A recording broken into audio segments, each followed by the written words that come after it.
finding your purpose, fulfilling it, and throwing that suitcase of burden in the ocean forever. All this and more right now. The Remarkable People Podcast. Check it out.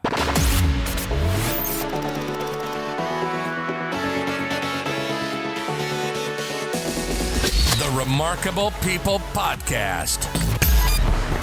Listen, do, repeat. For life.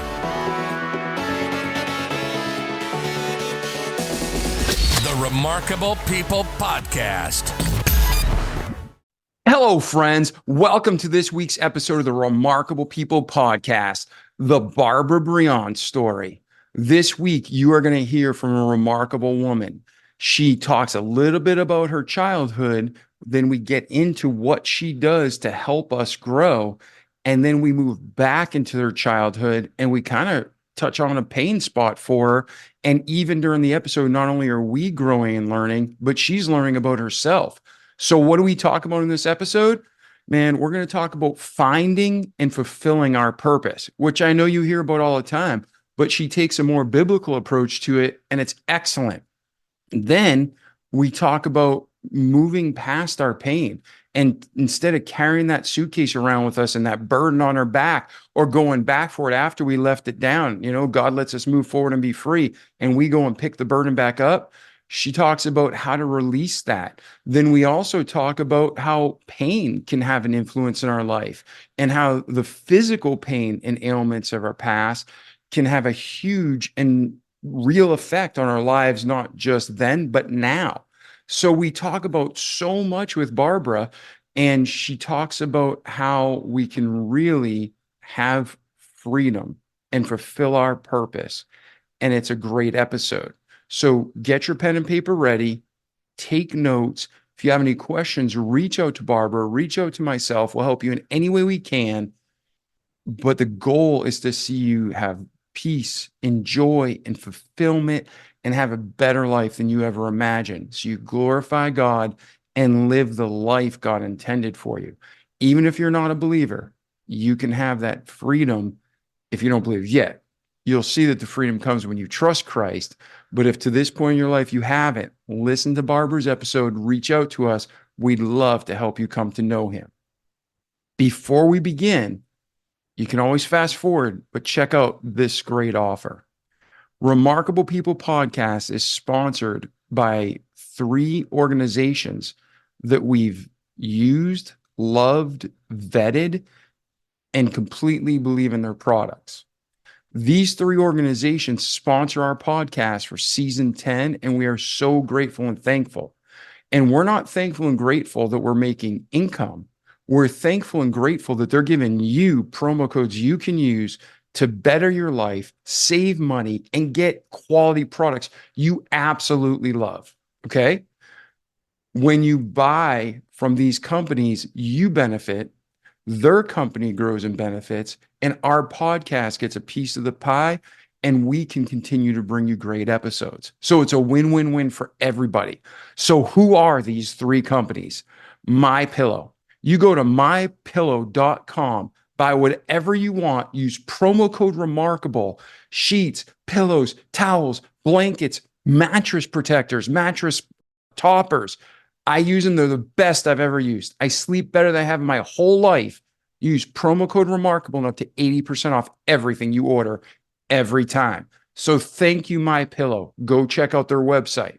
Next, Jasper, JASPR.com. Hands down the best air filtration system I've ever seen, I've ever used, and I love it. It makes the air in the house actually feel cleaner. And when you're using other things in your home that you just take for granted, you hear it kick on. So you're cooking with maybe pots and pans that aren't that great quality. It emits a toxic chemical. The Jasper picks it up and sucks it out of the air. You spray some cologne, perfume, turns on, sucks it out of the air. So not only is it cleaning your air, but it's making you more aware of what's going on around you. So again, go to jasper.com, use promo code REMARKABLE. You get, I believe, 10% off your order, a $100 discount. Fantastic promotion. Third, what does they say? Last but not least, Console Vault. Console Vault are secure in-storage solutions for your SUV or pickup. And what they do is where your armrest is, instead of just having a plastic tray, you take that tray out, put the console vault in easily, takes 10 to 15 minutes, put screws back in so it's mounted to the frame of the vehicle. And now you have a safe in your vehicle that pretty much, unless they steal that vehicle, they're not breaking into. And if they do steal it, it takes them probably an hour to 2 hours with a torch to get in that bad boy. So Console Vault is amazing. Check out their website, consolevault.com. Use promo code Remarkable. And again, you're going to save 10% off your order. So that's the pitches, right? I'm truly saying it to help you. We help those companies. We get awesome stuff. You help keep the podcast going. And all of it ultimately helps mankind and glorifies God. So I'm David Pasqualone. You're you. I'm so thankful for you being here. Enjoy this great episode with our friend Barbara right now. Hey, Barbara, how are you today? I'm doing great. Good to be here. Oh, it's great to have you. So I just told our listeners a little bit about you and what to expect in this episode, and they're pumped and I'm pumped. But if before we get started, we may have somebody who's like, I'm not sure if I should listen to this. I'm not sure if it applies to me, or this is my first episode, or maybe they've listened to us for all 4 years, every episode. If you guarantee them one truth that they're going to get from this episode, if they stick with it through the entire show, what is that one truth, that one burning purpose you have? That one burning purpose is about purpose. I know that your purpose in life can be fulfilled, and that purpose isn't given to you by another person. That purpose is innate within you, and your purpose can be fulfilled. As we talk and evolve, you'll see how that can happen. All right, ladies and gentlemen, so you heard it right out of Barbara's mouth. If you listen to this episode, when we're done, you're going to be able to be a step closer, or maybe actually the catalyst to fulfilling our life purpose. Is that correct, Barbara? Sounds good to me. I believe that's what this is about. Amen. So this is a big debate and big topic and an important life issue from the beginning of time when God created us, right? And so many people today are lost or living like zombies or have no purpose. They just float through life, and it's a horrible existence. What brought you in your life to the place where this is not only so important to you, but you recognize the importance to everybody, and you're teaching it? So talk to us. Where were you born? What was your upbringing like? Let's just go chronologically through Barbara's story. Well, chronologically, I have to start from where I am now. And where I am now, even wearing a t-shirt that you can't read, but it says that I grew through my pain into purpose. And so everything is all about purpose. I grew up in a house with 5 children. I am the 5th of 5 children born to the same 2 parents.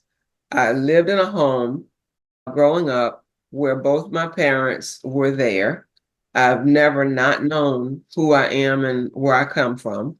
I've always had a great history within my own family in terms of genetics, in terms of who my father's father and father were, and my mother's grandparents, my mother's parents. I've always known my siblings. I've always had a good sense of my community where I lived in an urban community called Norfolk, Virginia. We grew up in a low-income housing development. Nevertheless, my father worked hard and provided for us. My mother did not work until I was 10 years old because it made more sense economically and otherwise for her and my dad to decide that she would stay at home and take care of us. And so that nurturing and that in-home family bond was always there. And so to grow up and discover by meeting other people, after you go out in life, everybody doesn't have that. Everybody doesn't know that. Everybody doesn't have a sense of who they are and what their purpose in life is and what they want to do. Younger years, growing up and being in the church, I had a desire to just want to be close to God, closer to God. What can I do to be closer to God? And I decided at an early age that I wanted to be a nun. And then I knew immediately that I couldn't be a nun because I was growing up in the Baptist tradition and there weren't nuns in the Baptist tradition, but I didn't see what females could do. And so I Now, was a before little, you go on, where did you yeah. get the nun image? Did you guys live near a Catholic school? Did Mm-mm. you watch TV and you saw it from like The Sound of Music? Where did you get that nun image in your head? The whole nun image just came from life in general. We did not live near that, but reading and television and just the whole idea of wherever it was, I saw it. So it had to be books at that age because we didn't go a lot of places. I didn't have the money to go a lot of places. So it had to be reading books and watching television because back in those days, I wasn't really going to movies and things like that either. And so there was a yearning in me, a sense of purpose, a sense of connectedness to God and fulfilling who I am in Him in some way. But I didn't really know how to do that. But I knew how to pursue getting at least closer to Him by singing and participating in things at the church. And those were kind of like requirements in the house anyway. But all of that helped me to connect.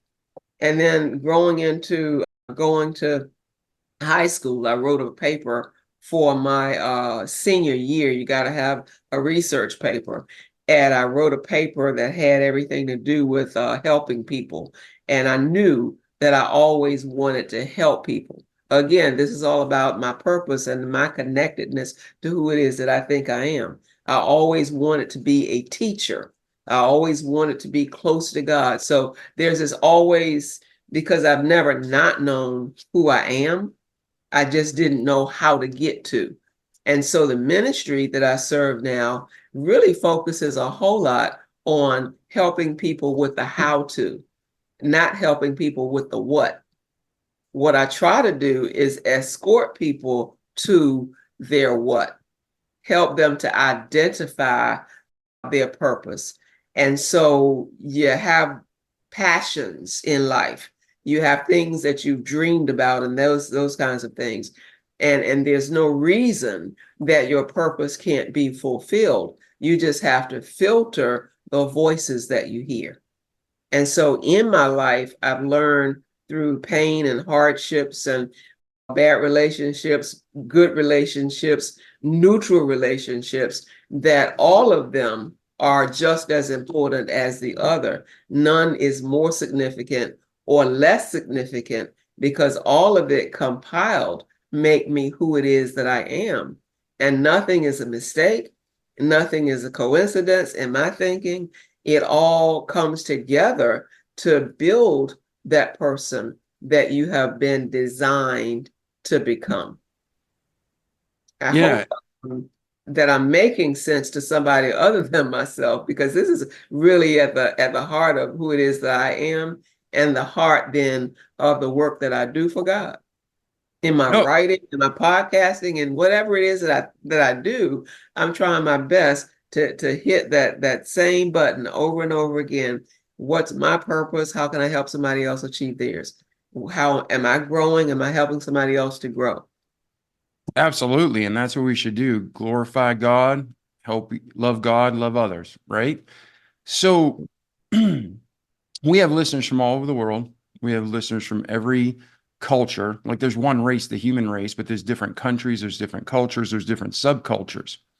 And purpose in different countries is perceived totally different. In America, we have so much freedom and liberty that we freaking make problems up because we're really bored. We don't have enough to do, right? Then you have other cultures where you're born in the caste system and that's it. You are who you are. It's not even a question. You're born to be a shoemaker. You're a shoemaker. You make shoes every day. Don't question it. Don't open your mouth. Just make shoes. So as a Christian, everything Old Testament, New Testament, the way God talks is balance, finding balance and that peace. So for someone you're talking with, Barbara, where does it start off to identify and to fulfill our purpose, where do you recommend starting in our lives to really focus in and get going? That's a great question. And I actually do that because I start conversations with people who engage me in this particular way by asking them what do they want. And then I shut up and I let the silence speak to them, because then their own voice from within is talking to them. I believe the Holy Spirit is beginning to talk. And so if the Holy Spirit pricks me to say the next thing before they do, then I will probably go somewhere in the direction to ask them, like I do in my podcast. So talk about your passion. If you roll your life back to the beginnings, what is your passion in life? What are some things that you've always wanted to do? Something in your gut. So I start with literally who they think they are and try to pull out of them their identity, not the one that I superimpose on them, because that's so critical. Peer pressure, the roles of persons in the community, even within your own family, where people believe that you should be this or you should be that, and you ought to this and you ought to that. But underlying all of that is you. So who are you when you get rid of all the fluff and the stuff? What guides you? What really floats your boat up the river? What gets your engine started? What turns you into a person who's excited about getting up in the morning and wanting to do it one more time? What is that? And so the fulfillment comes in knowing what your true passions are. And then that passion feeds what you do daily, because it's not work, even though it may be work for somebody else. It's not a task. It's a joy. It's peaceful. Yeah, I couldn't agree more. Now, I always have experienced two extremes. You know, there's always the rarity of the person that's just born and they know what their plan is and what they're going to do. I'm going to be blank, and they just know it. And that is what, quote unquote, adults, when we were children, kind of expected from all of us. But yet it was the rarity. Most adults are still trying to figure out what they want to be when they grow up, right? So again, going back to that balance, when you were speaking about how you help someone, the first two thoughts I had is when you ask the question, you know, what do you want? There's two extremes out of balance. One is, oh, I want something, but that doesn't mean it's godly. I want to be famous. I want to be rich. I want to be whatever. Right. And it doesn't mean you can't be wealthy. And Right. what I'm saying is to just want wealth is just uselessness. So you have that one extreme that now you're asking somebody, what do you want? It's carnal. Then the other extreme is the person who's beat up. They were told, like, you don't deserve anything and you shouldn't want anything. And if you want this, if you want to succeed, if you want to even fulfill like that, like God gave you that gift, but if you want to fulfill it, man, you're just being selfish and proud. Okay. So two extremes. How do you deal with those extremes? Because sadly, and again, correct me if I'm wrong, but if you had 100 people that you coached, I'd say the majority are in one of those two extremes these days. Would you agree or disagree? I would disagree. Okay, good. A lot of people that I do talk with have a better sense of it, but they have been crushed. They have tried and they have not succeeded, in my opinion, because they gave up too soon. But I don't give them my opinion that they gave up too soon. I listen, and as they are able to speak and talk it out, that deliverance from whatever is holding them back from either of those extremes helps us to come to a place of their reconciling themselves for themselves. I simply escort them to that place. And so getting them to talk about it, even though it's wild and at either end and it's really not working, that is at least a beginning. So the original question, how would you start with a person? It's get them to talking. That's how I start. Get them to feeling comfortable. if we are at that point in the first place, we've already built relationship, which is key. You can't help a person get to purpose if they don't trust you, if they don't think that you care, if they don't think that you're going to listen. But when people feel genuinely that you care, and that it's like, well, she sees me, she hears me, she understands me, she gets me. And so when I ask the question, they know that I'm going to listen, sort of like listening with a third ear, listening with more than the two that you can see, and you understand that process that's physical and, as you say, carnal, as I say as well. But it's even deeper than that. And so I consider myself a spiritual bodybuilder, helping people develop, helping people to grow. And so when you're talking about those two extremes, it's not my job to get a person to a particular place. It's my appointment, my assignment to assist them in developing and growing through and evolving into. And so listening to them and even asking certain poignant questions that will take them. Young lady I was speaking with just yesterday, and I have to be very careful not to name any names. Don't know when this will be broadcast, but that individual will know that it's that one that I'm talking about. But she is a young lady, and she had such passion about what she was going to do. She was going to go into the military for a very, very specific reason, and it would lead her to a particular career path. It would do this, it would do that, and she had such passion. And only 3 weeks later, she has conversation, and she says, well, Reverend Brehon, I think that right now I'll probably end up doing, and she sounded despondent. She sounded a little crushed, like somebody had just stomped on her dream. And so I began asking her a series of questions along with what I heard her say, not along with what I wanted her to say. And I actually told her, sweetie, I don't really care whether you do this or whether you do that. What I care about is that you do what you're choosing to do according to what you believe you've been called to do. And so if your ultimate goal was to go into the service to achieve this, then what else are you doing? Are you planning to do to achieve that? Well, then she gave me a scenario that was real for her. And so I said, well, if that's the case, then what is it about that individual? What is it about this circumstance that would cause that to shift in only a couple of weeks? So maybe, and then I did a lot of questions with her. And I told her initially, I'm not asking the question, and this is key in listening. I'm not asking the question because I need you to tell me the answer. It isn't important that I hear the answer. It's important that you know the answer, and that you take the conversation to God in your private time. If you choose to share it with me, then I'm listening. But that's not why I'm asking. Because some folks don't want to deal with things because they don't want you to get in their business. They don't want this whole notion of, oh, you're just being nosy. No, you could talk to a mentor, you could talk to a pastor, you could talk to your friend, your sister, your neighbor, whoever the other person is. But an accountability partner is an important person to have.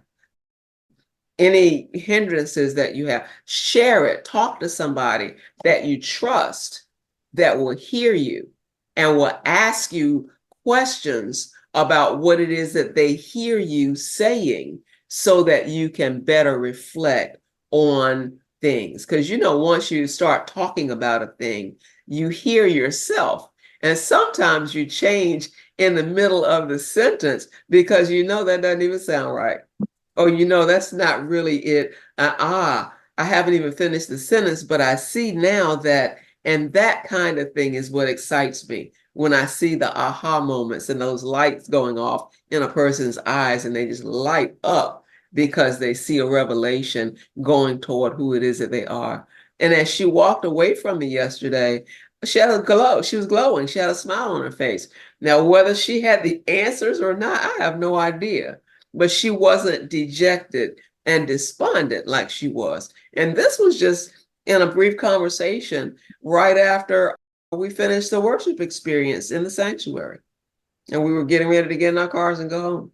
She gravitated over to where I was, and we just started a conversation. It's like I don't really know what she wants, but as I'm taking off my robe and hanging it up on the hanger, and she's just standing there, and we're just talking and chatting very casually, escorting people from their now into their next.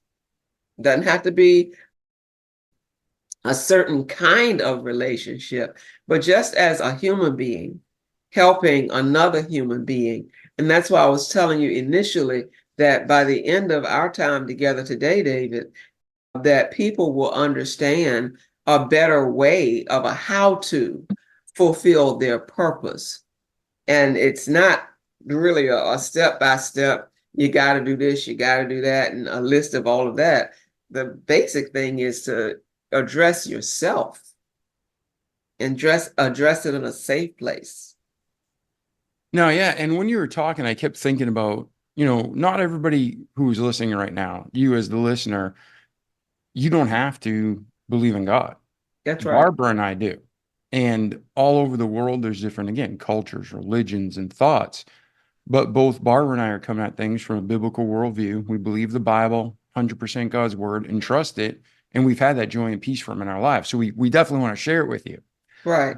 But God made us all with fundamental similarities where everything works for everybody that's real and true. So even if you don't believe yet, listen to what Barbara's saying and start following that process and go and, try reading your Bible, praying.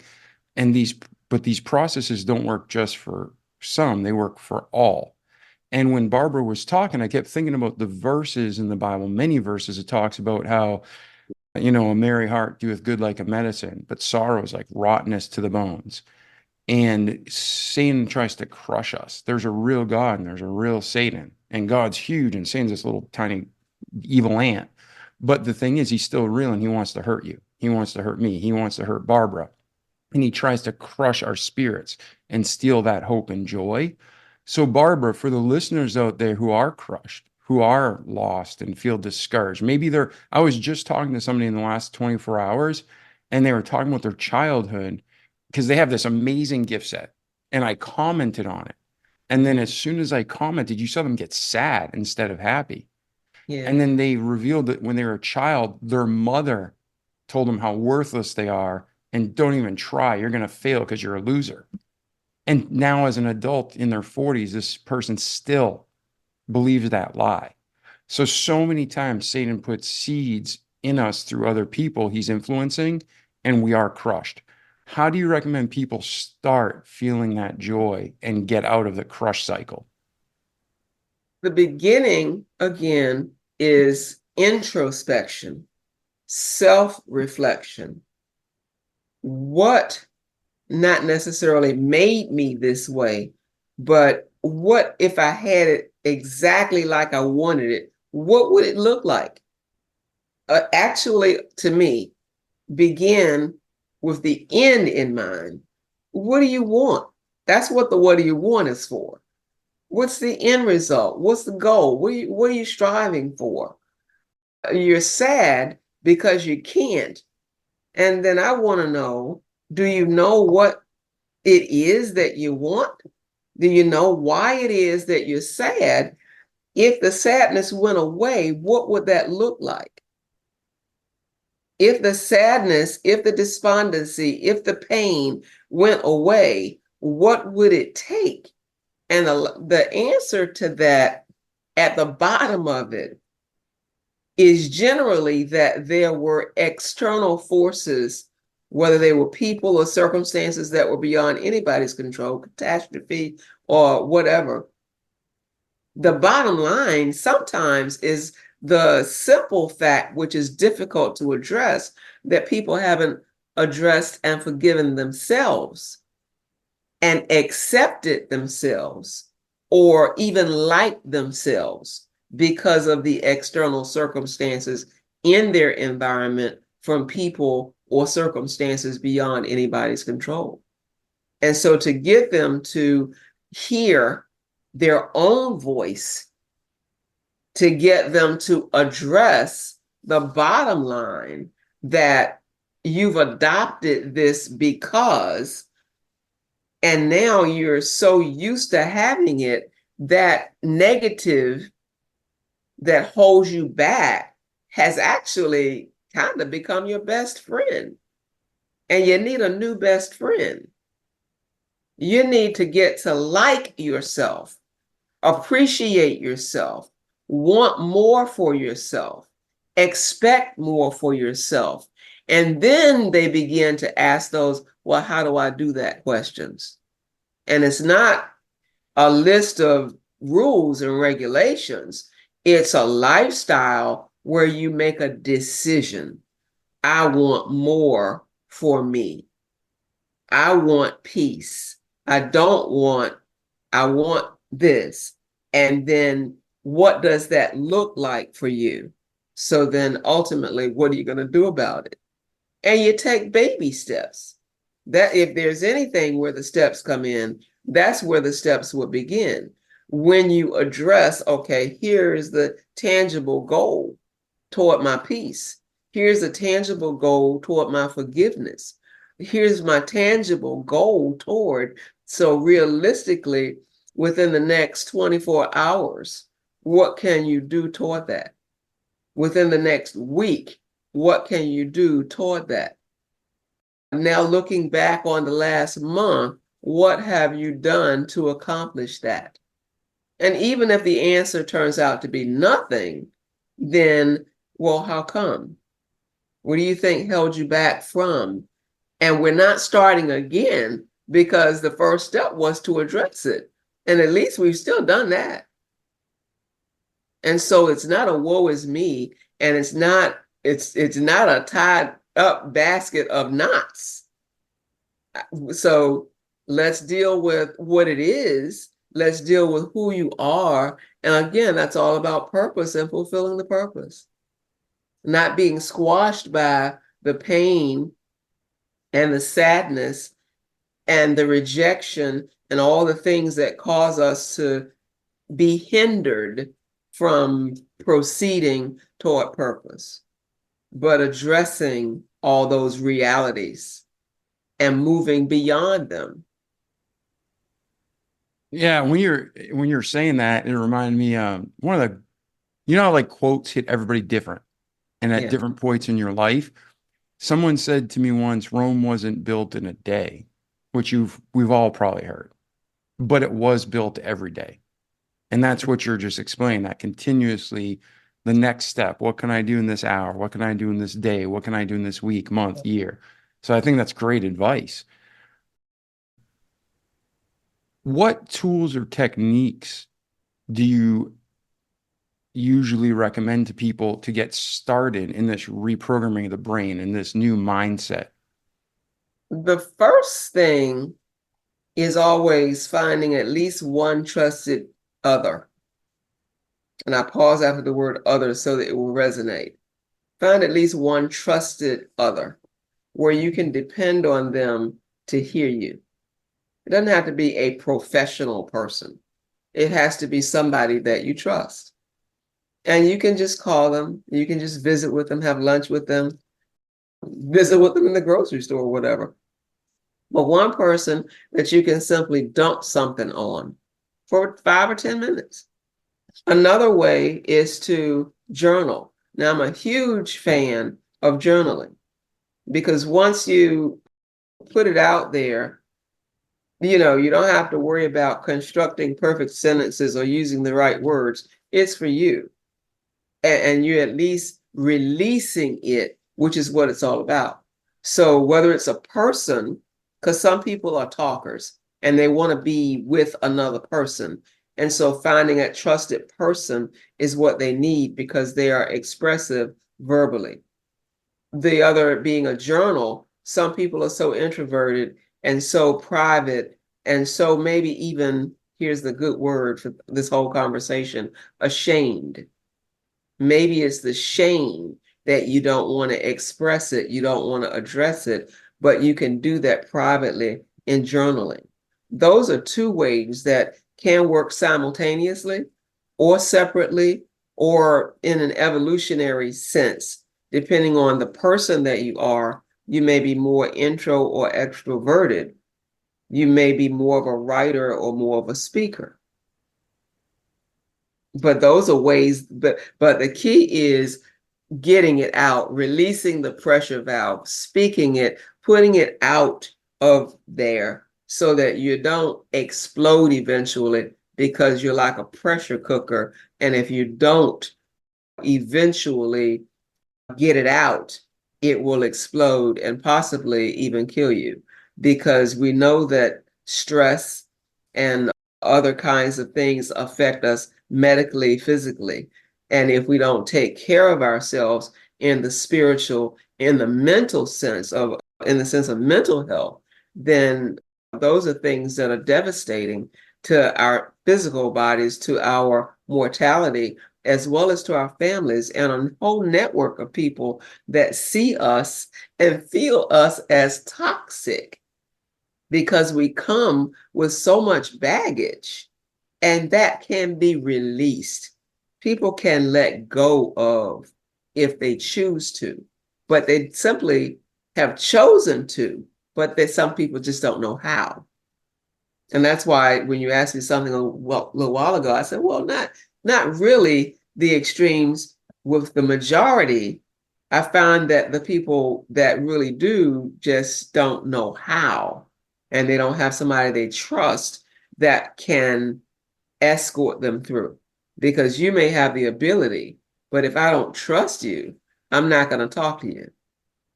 And I'll just keep it to myself if you're the only thing going. And then how do you recommend doing that? Because I mean, how many people, myself included, I want to let go of some things, but they're just holding on. It's not that I don't want to, it's not that I haven't talked about them. So for myself and the listeners who have just stuff that we can't get rid of yet, we haven't been able to yet, how do we let that stuff go? How do we move on?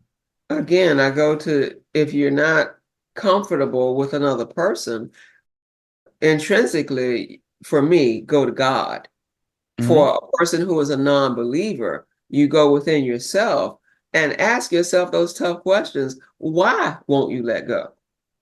And when you ask yourself, even as a non-believer, why won't I let this go? Why does it keep coming up? The answer resonates within your spirit that you know it's really you. So what is it that you will address about yourself that will help you to release that piece of luggage? It's there, and you keep picking it up. You put it in the corner. Oh, now you put it in the closet. And now you close the door on the closet and put clothes in front of it so you won't see it, but you know it's still there. You have to go in there, grab it out, open it, and address what's inside. Even as non-believers, you have to address yourself. And inside, I believe that God created everyone in his image. And so deep inside, there's a God seed, and there is peace deep inside waiting to sprout. And if you want that seed of peace to sprout, you have to nurture it. You can't expect others to do that for you. But then there are others that can assist you. I can assist you. I will say, text me, email me, go to my social media or whatever, message me, and just go ahead and get to the gut bucket crux of it. What is it that is really the problem? And when you address that, then I might ask another question. But the bottom line is, why won't you let go of the suitcase? Or if you let it go, why do you keep picking it back up? And if you can answer that question, then you're well on your way to that true release and deliverance. Why won't you? And no one can answer that question but self. You can attend 100 seminars and workshops, talk to 1,000 coaches. You can sit under 50,000 sermons and Bible studies and lectures, whatever. But until you decide to address why, I should say, what is your why? I write about that a lot in my daily devotions. I'm always asking why. It's all about purpose. You address it. The answer is in you. So this has been a great episode, and I know we have more to come. Normally this is more topical and, how to solution oriented. That's great. We kind of skipped though your story. You had a great upbringing, parents, from your childhood to today. Just bring us quickly through your journey, Barbara, so we can see how you came to this place and, your journey. And when people connect to you, they can better understand themselves. That really is loaded. That's loaded. Welcome to the Remarkable People podcast. So I'm going to roll it in various directions. It may not be chronological, but it will be real. I can assure you that. The first thing that I thought of is how, even though I've always known what I wanted to do, be a teacher, be a person that's close to God, whatever you want to call it, that's still in me. That's a passion in me. That's my identity. But I let other people control my thinking. I let other people tell me who I was and who I wasn't, even though they didn't literally point their finger at me and tell me that. Because of nonverbal or this or that, I let people make me think I couldn't. I had a professor in college, in my undergraduate. I was working to get a degree as a special education teacher. And my methodology teacher, you do your practice lessons in front of the class. I presented to the best of my ability. And in her response to me afterward, in front of the whole class, I felt like sliding under the chair. She told me that I would never make a good teacher because my voice would scare the children. It's like, wow, what can I do to change my voice? Because this is the voice that I have.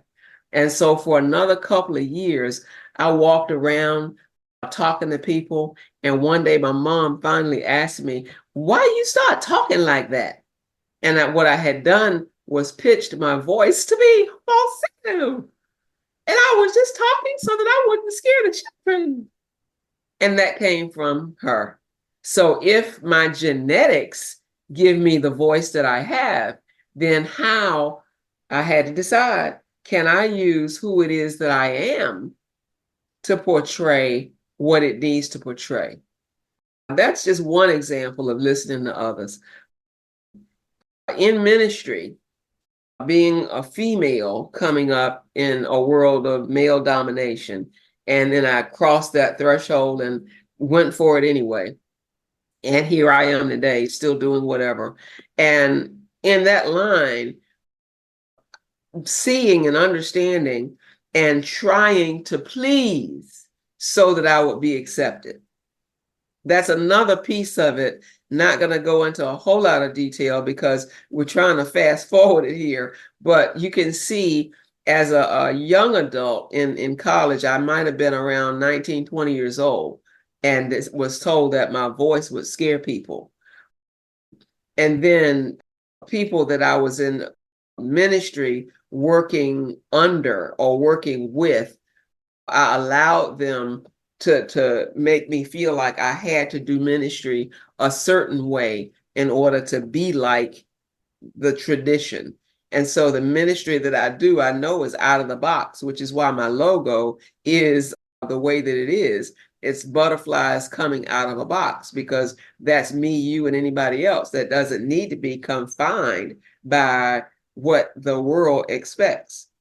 And so my personal story even ends in talking about being married and dealing with all of that and dealing with the marriage not succeeding, coming out of that and still doing ministry. It has a lot to do with being full-time ministry, being full-time teacher in the public school, because I did actually become a reading specialist and retired from that. Oh my gosh, there's so many things where people tell you what you can't do. But because of who it is that I am, and I'm going to say genetically, because in my family, we know who we are. In my family, we know that there are certain expectations of you. You are a Fields. That's why I still have that F in my name, Barbara Arlene Fields Brehon. Put that F in there. I am who it is that I am. I don't want to take that out because that's a key piece for me to remember upon whose shoulders I stand. That's important to me. And so there are people that don't have that, but I let other people, and that's the resonating theme here. Who are you letting control who you become? Who are you allowing to speak into you what you can't do? Where my parents and my siblings and my extended family, being in the genetic sense of those who share the same bloodline that I do, that I grew up knowing, always knowing my people, there's a certain expectation that you will succeed. You will do better than what I did. I was the first person in my family to earn a doctorate degree, and my father was the first African American to be a supervisor in that particular position of his job at the Norfolk Naval Base. My mother was the first African American person to be a division manager at Sears Roebuck and Company in Norfolk, Virginia. And so this whole thing in me you can't tell me what I can't do. How dare you try to tell me I can't? If it's not the best idea, that's different. But you can't tell me I can't. So I go to God because of my faith and say, Lord, do you want this? Lord, how do I?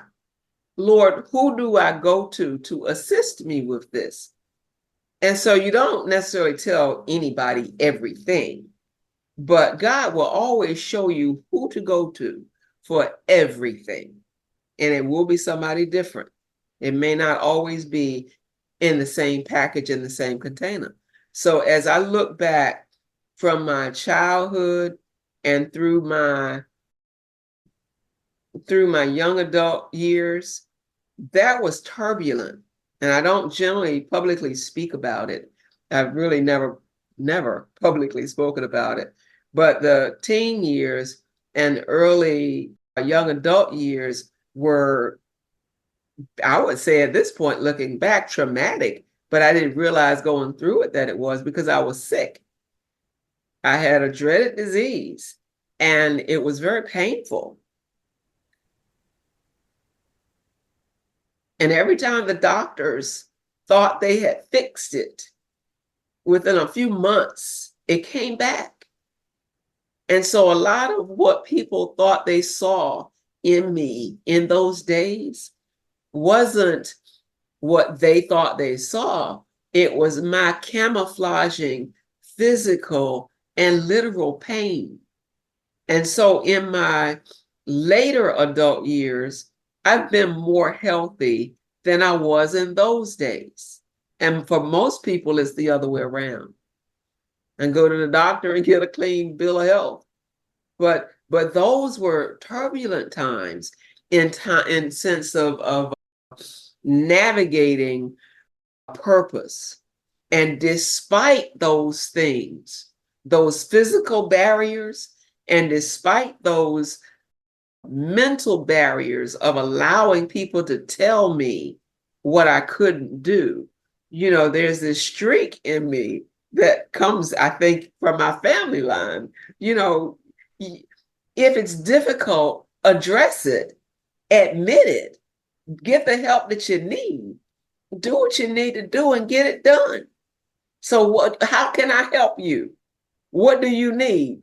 I remember my dad getting ready to go for a promotion. He was always getting ready to go for a promotion. Keep that in mind. He was always getting ready to go for a promotion because he wanted to make more money to take care of his family. And then he had to take these tests to go along with whatever. And he didn't have the skill set. My sister was a whiz at math, and he actually had my sister tutoring him at home in these skills to teach him what he needed so he could pass these tests for his job and make more money to save his family, to take care of his family. And so I don't listen to people telling me about what they can't do. I think about ways that you can, if you get the resources that God makes available, because he owns not only the cattle upon 1,000 hills, but he created the hill. Yeah, all of that. I could go on and on and on, but there's a lot that I've been through to get to where I am and to help other people do that with themselves, for themselves, within their families, within their communities, to make this world even better. And we can experience heaven right here on earth. Give us this day our daily bread, and we do say the Lord's Prayer, and but there's this thing about heaven right here. In the name of Jesus, I believe every syllable of what I'm saying. Yeah, and I agree with you completely that we can have peace and joy despite the most traumatic circumstances we're going through. And, the people say you're either have gone through something, you are going through something, you're about to go through something. And our life's like that. But you, I believe, really connected with listeners when you were discussing you were physically ill. And it's hard enough to be positive and move forward, or it's it's far easier to be positive and uplifting when you feel great. But if you have a cold a couple days, you start getting cranky. You get the flu for a week or two, you get cranky. You have a long-term illness, it's tough to stay positive. So for the people dealing with pain and physical barriers of illness, what kind of advice do you have for them, Barbara, to help them because to me, I know it's mindset. When my mind's right, it's it. So what advice do you have for people to flop that paradigm and get right back on the right mindset? For me, in dealing with that pain, I actually, since it wasn't going to go away, I gave it a name. And the pain itself had a name. I called it endy. And Endy, like Indiana Jones? endy as in short for endometriosis. Oh, okay. I gave it a name. It's real. It's not going anywhere. You cut. It comes back. And even my doctor said that it was the most aggressive case that he had ever experienced in his practice. I ran into him years later, after it was all said and done. He was retired, and he asked me how I was doing and all of that. And he wrote for medical journals. He said, I really should have written about that case because it's the worst one I ever saw. I never saw one that bad again. But I named it. That's what I talk about, addressing whatever the frailties and the problems are. Address it, name it. You don't have to go to the extreme that I did, but I gave it a name because it didn't go away. And in giving it a name, I talked to it. It was real. And so that whole idea of releasing and journaling and having a accountability partner, having someone to talk to. If you feel like there's nobody there, talk to the situation, but at least you're expressing it. That's a first step. And so as it would ease up, Sometimes I would go through a day and realize, wow, I didn't hurt today. And that to me was worth a celebration because there was a day with no pain.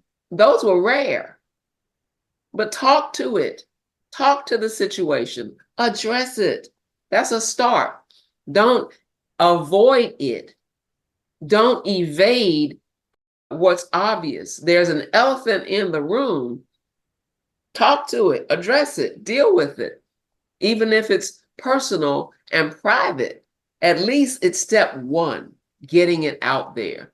There's something about telling your story, getting it out there, being expressive, get it out, talk about it.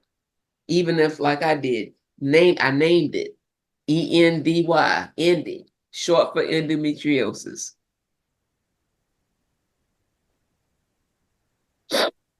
God has been good to me. He's brought me through various kinds of physical situations.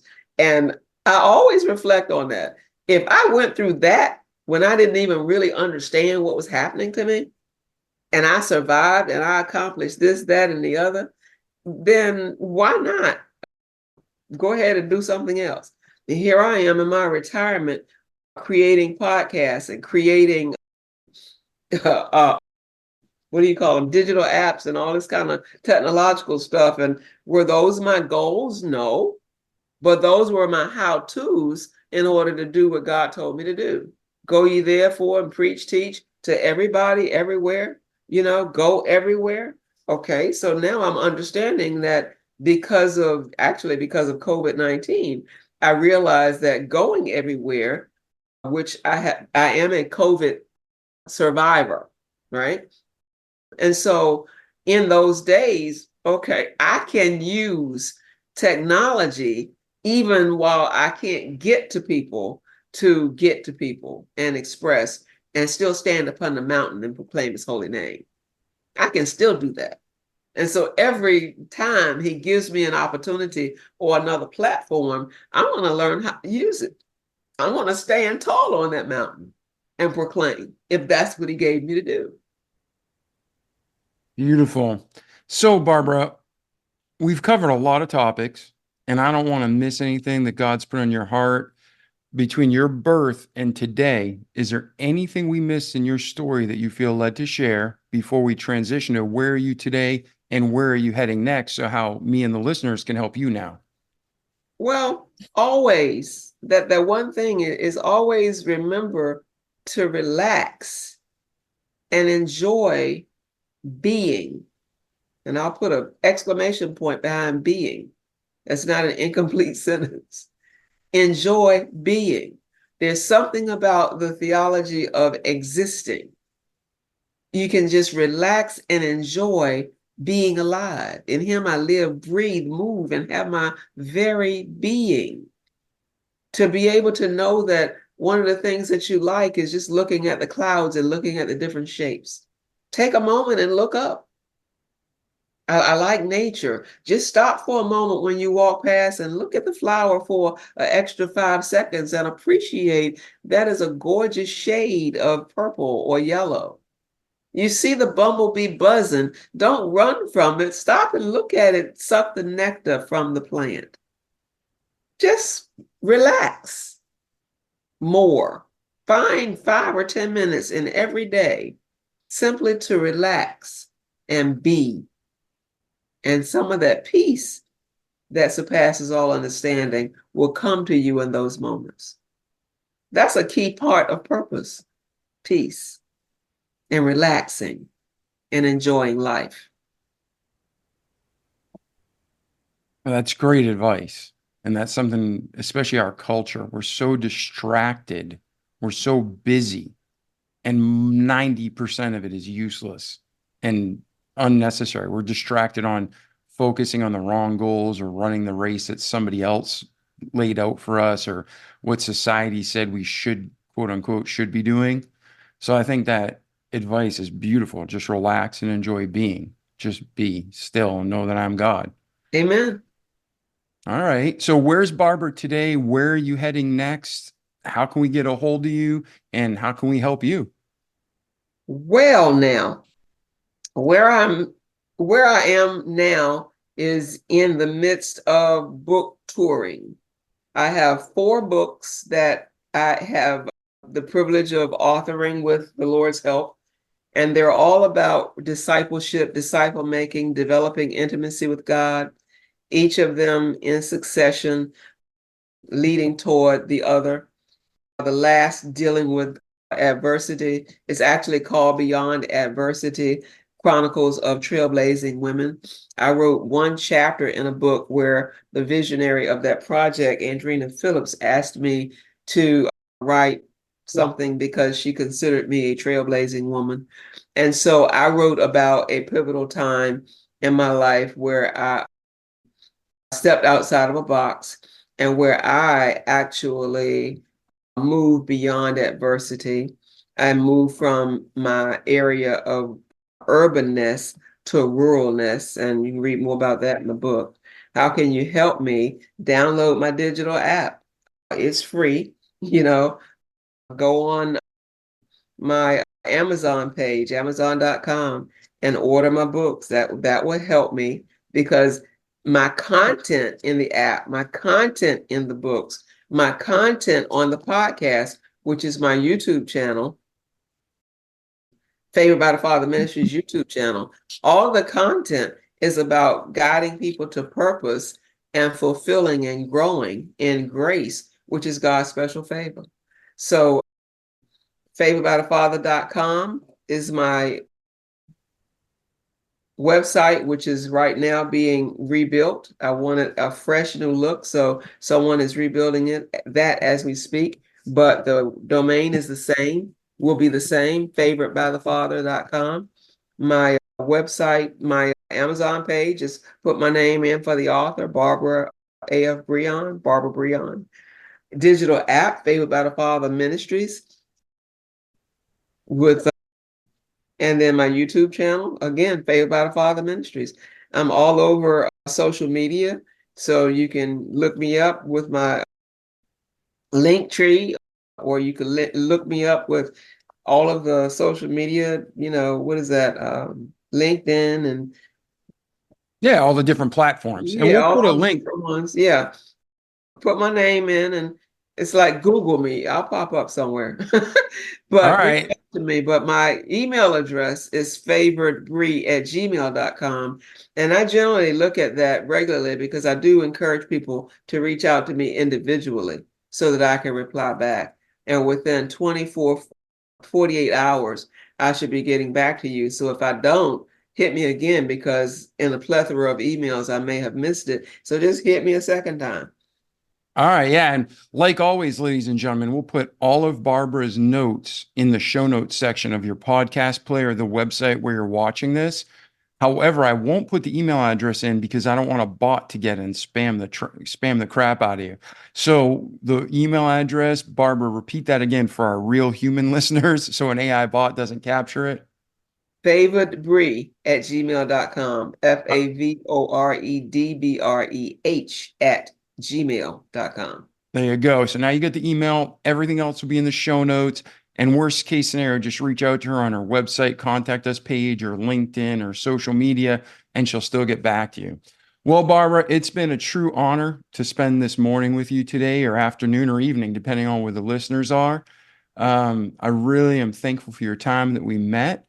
And is there anything else, any final thoughts or parting words before we end this episode that you want to share with our community? I am appreciative of the opportunity to share. And even in digging up some of my past, even in dealing with my old friend Endy, has helped me to grow beyond some adversities and to develop a better relationship with the Lord. So even in my sharing, my articulating, my expressing today, trying to help somebody else, has helped me to realize there's something that I need to get a grip on so that I can move a little bit closer to God. Amen. And thank you for sharing that with our community. I know that was very special, and I'm glad, it'll be a catalyst in your life to grow even more. And ladies and gentlemen, for Barbara, for me, for you, we're never going to be there, quote unquote. That's right. When we get it all right, we'll be with our Holy Father in eternity, right? But on this earth, we're going to keep screwing up. But a just man falleth 7 times and riseth up again. So I'm growing, Barbara's growing, you're growing. But let's do it with God and do it with each other and help along the way. So Barbara, I really appreciate you. Thank you again for being here today. Thank you very, very much. I appreciate you as well. Yes. And ladies and gentlemen, like our slogan says, don't just listen to great information that Barbara brought you, but do it. Repeat it each day so you can have a great life in this world, but most importantly, in eternity to come. So I'm David Pasqualone. This is our good friend and remarkable friend, Barbara Brehon. And pronounce it correct, right? Brehon like Leon, right? That's it. Brehon. Yeah, I'm dyslexic, so names screw with my head. So anyways, reach out to her, reach out to me if you need help, and we love you, and we'll see you in the next episode. Ciao. The Remarkable People Podcast. Check it out.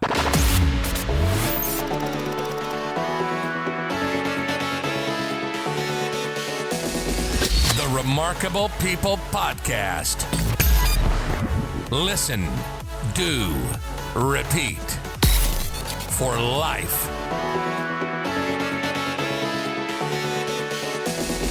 The Remarkable People Podcast.